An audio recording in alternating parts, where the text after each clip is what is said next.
Back again on the Erica podcast. And today we are talking about how they want you to be okay with things that you should not be okay with.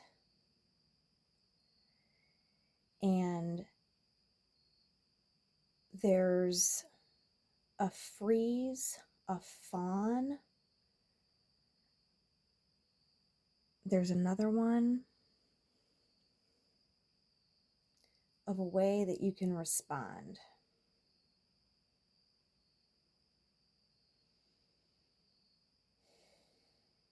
Or you're going to stand your guard and then be that warrior in all of these small moments.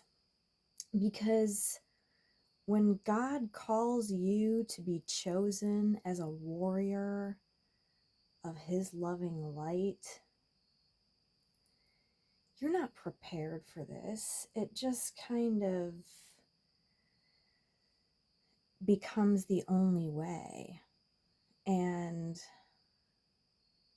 all of a sudden, before you know it, you're really speaking up against people who are trying to harm you, your children, people who are trying to harm Mother Earth in general. And it becomes this everyday way of living and way of being, to be on a defense. And this is a masculinization of women in this society, forced upon us. And this comes back to the very first thing I said. They want you to be okay with things that you're really not supposed to be okay with. And that is the state of the world today. Things are not okay. We don't want things like this. It's been forced upon us. What can we do to create more bubbles of people being able to feel supported, more bubbles and pockets of allowing light to enter where we think it's so wounded and so broken open? And it is a real process of breaking down anything that you may have thought that you knew, and then a whole nother process of like, wow, that was literally nothing compared to more and more being revealed as daily goes on. They want you to stay in the fear. And even though you now are so aware of more and more reasons that one could succumb to fear, we must not allow it to penetrate our fields. We have to keep our own shields up, stay connected to God, the universe, the divine, and allow being connected to the divine, being connected to universal intelligence, be the core of where you're rooted in. Because the world's going to try to throw your set point way off. And really, it's right here within your own connection to spirit and yourself, all in one. And this is the deep shadow work. What we see in society is a reflection of what's within us. And when we clear this, and when we help clear for the collective, when we clear ourselves, we are helping ascend Mother Earth. So if you're watching this video and you're resonating with this, feel free to comment and share in my comments so that this can be a growing community, and I'm just looking for that tribe. So I love so many people on YouTube and all their amazing ASMR videos. There's so many amazing ones. I don't think I could name them all in one, but that gives me another really great idea, because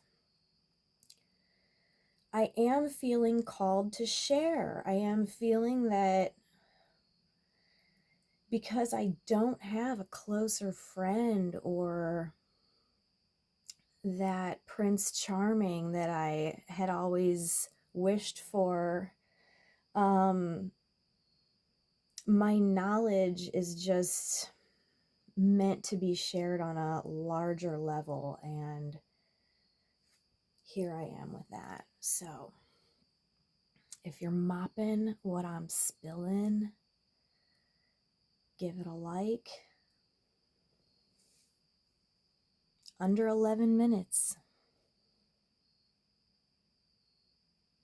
So hell yeah. There's a lot of eclipse energy in the air. There is a lot of purging old patterns. You may have noticed migraine headaches.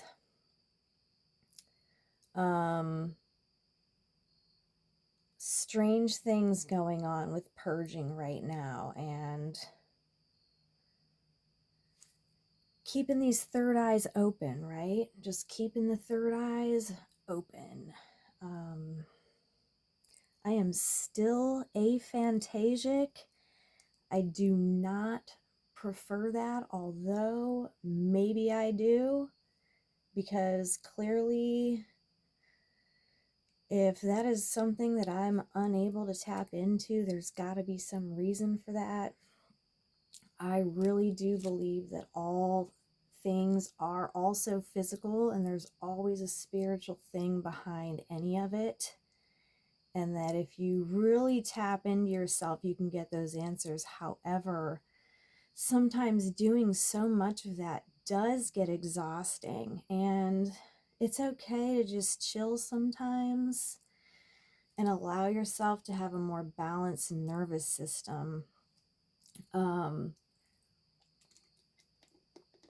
To really utilize the forces of anxiety energy and those types of chaotic energies, you have to learn how to use them for your own transmutation of the chaotic energies that's already within you. Family patterns that you've overcome, even if you have to stay away from people sometimes, it seems. So yeah, making a decision to not interact with people who want to yell back and forth, and just saying, hey, I'll be over here. We don't do that over here. You know, standing up as a warrior of what's healthy and right. And if you have to remind them of that boundary more than a couple times, you need to take way more space, you know, and making decisions on whether to take space with people that you really wish you could be close to, but because of the patterns, it's just not mentally healthy to do it, is what brings me back to the original sentence. You want us to be okay with things we shouldn't really be okay with. If you're trying to live a peaceful life and you know that on your own you're doing fine, and having a supportive partner would add real joy and betterment for your own personal development as well. And if that isn't what's being displayed by a person through their actions, then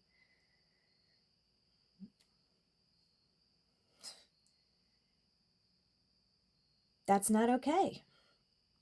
And so we can't just stick around and be okay with that. So the scenario where this is now made as a observation. What we want to happen when we tell you about that is, you're right. Maybe I do outburst my anger. And you know what? You don't even have to say you're right. If that's uncomfortable, because we don't really want to be right. We just want to end up happy and harmonious. So if someone's saying to you, your actions are hurting my feelings, and you say this more than one occasion, like at some point, it's like, let go and let God.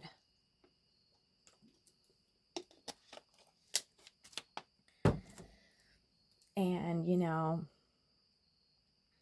sometimes in isolation, you will find peace, even though it is boring and lonely. It does make you more knowledgeable. And if the whole point is not to be happy, it's to be conscious, then you're doing it.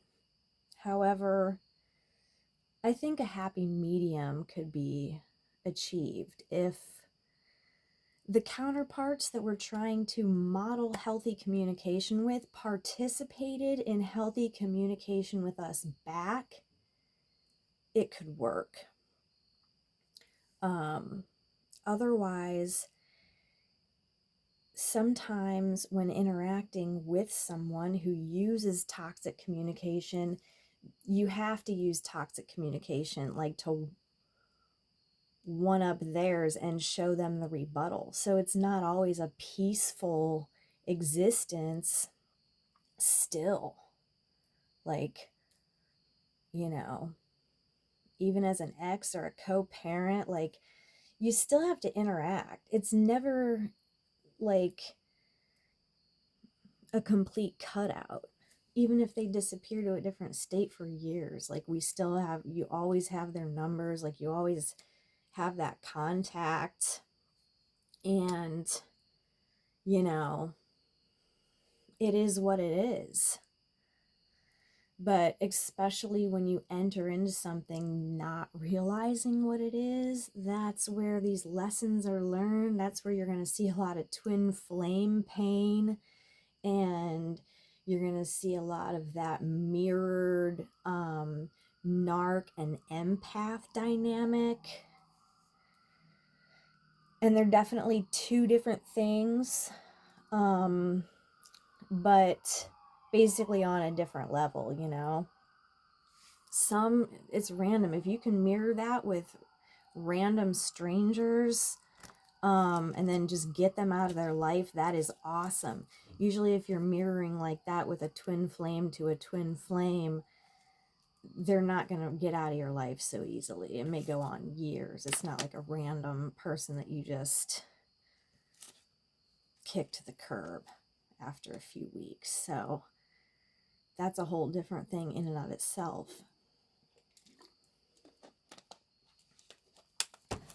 Breaking free from, even if you did have a healthy partner, is always a good thing to center back into yourself, into the solar plexus, get yourself balanced. And I talk about that kind of stuff. So if you like that kind of stuff, you might want to follow. I'll see you guys later.